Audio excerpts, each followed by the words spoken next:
Hyundai Accent ang ating share ngayon, guys. Okay, so na-check na natin to, no, sa nakarang araw. So ngayon schedule siya na paggawa dito. So i-share natin to para magka-idea din kayo, no.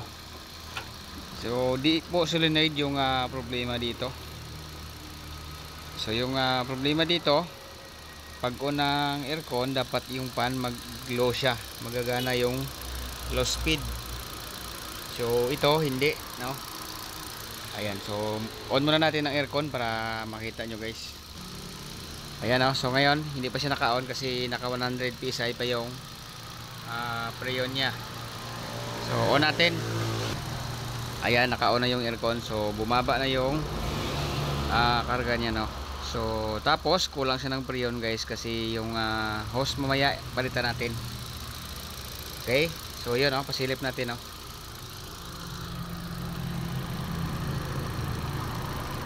Ayan, di siya gumagana yung low niya, diba?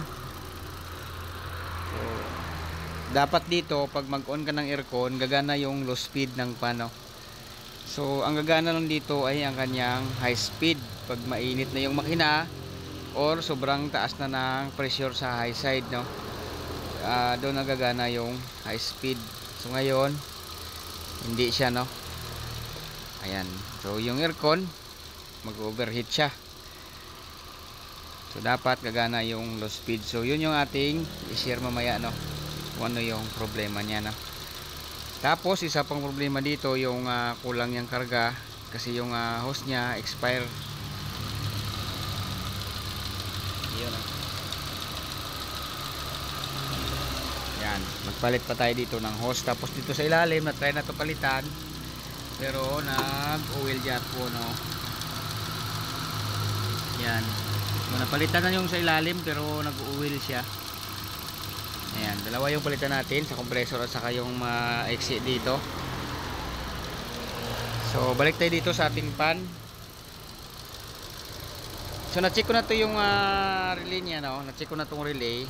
Good yung power. Tapos nag-trigger naman siya. Ito yung relay niya na 1 at saka 2. Yung low saka high, no. So good siya, no. Pero walang low. So check natin to kung may resistor block siya. Kasi ganyan naman yung kadalasan na nag-control sa low speed ay resistor block, no. So hanapin natin dito yung resistor block niya, guys, para ma-check natin. Kasi doon yung dadaan yung low speed. Siya yung nag-control ng low speed. Okay, so hanapin ko muna. Pull out natin para makita nyo, guys, no. So ngayon, no, gumagana yung high speed. Tapos mamamatay kasi high pressure na dito. Sobrang init na ng ating condenser, yung high side. Gagana na yung high speed pero mamamatay siya, no. Dapat naka-stable sana yung low speed. Kasi yung high speed ay backup lang yan, no. Okay, pull out muna natin, guys. Patayin muna natin yung unit.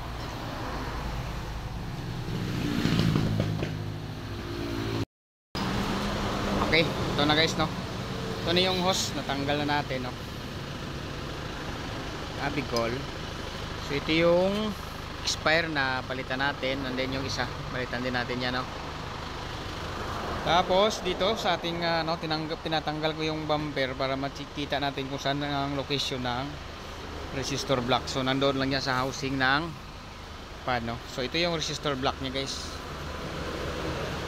Ito chrome wire to. Ito yung nag-control ng minimize power, no, para mag low speed siya.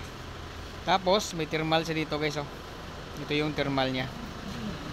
Ayan. So wala siyang continuity, wala siyang buzzer, no.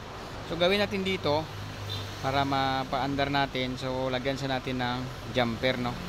Pero mag-order tayo nito ng buong resistor block. So pang temporary, lagyan lang natin siya ng jumper muna dito. Ayan, para mapagana natin yung low speed. Okay.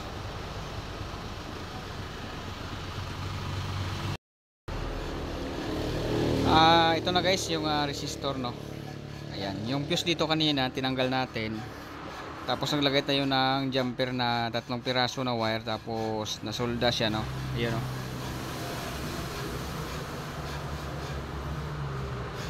Yan. So yung nilagay natin, nag-bypass tayo, no. Okay? Nilagyan nila ng fuse para may protection nung yung pan motor or mga just in case mag problema itong chrome wire, no. Ayan. Pero lagay natin to kung wala naman ng problema, no. Mas maganda na ituloy yung gamitin natin kasi original to. Kaysa magpalit tayo ng bagong resistor, pwede rin, kaso replacement na siya, no. Yung quality niya magkaiba sa original. Ayan. Okay. So mag-testing mamaya, no, kasi yung hose pinuputol pa para palitan natin.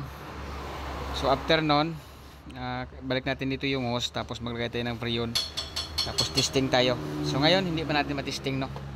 Okay, so tapusin lang muna namin yung hose, guys, para alright, so dito siya nakalagay, oh, sa may housing.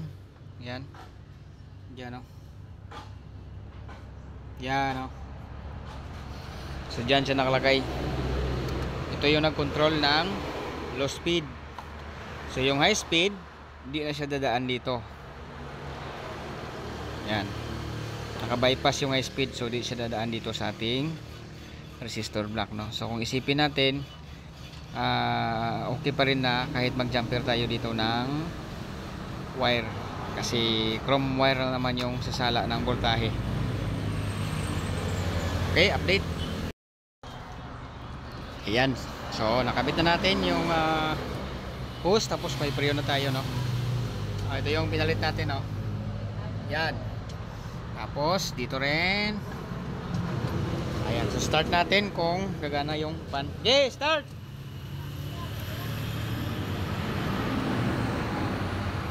Start daw, labagi clutch. Okay, on aircon.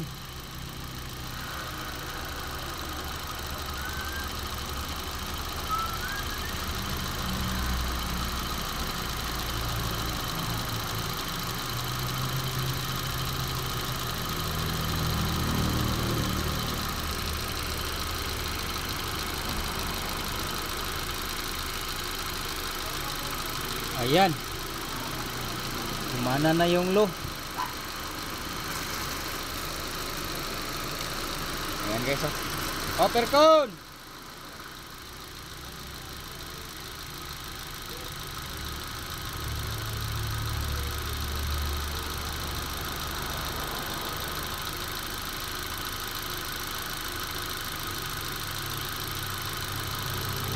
So on natin ulit.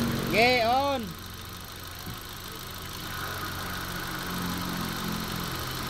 Ayan, okay na siya. Ilo natin, guys, no. Sa ulitin. So yung preo natin. Ayan. Okay. So finish na lang namin to. Full charge, then good na po itong unit. Okay, see you sa ating next video, guys. Salamat, no. Sana may share tayo dito.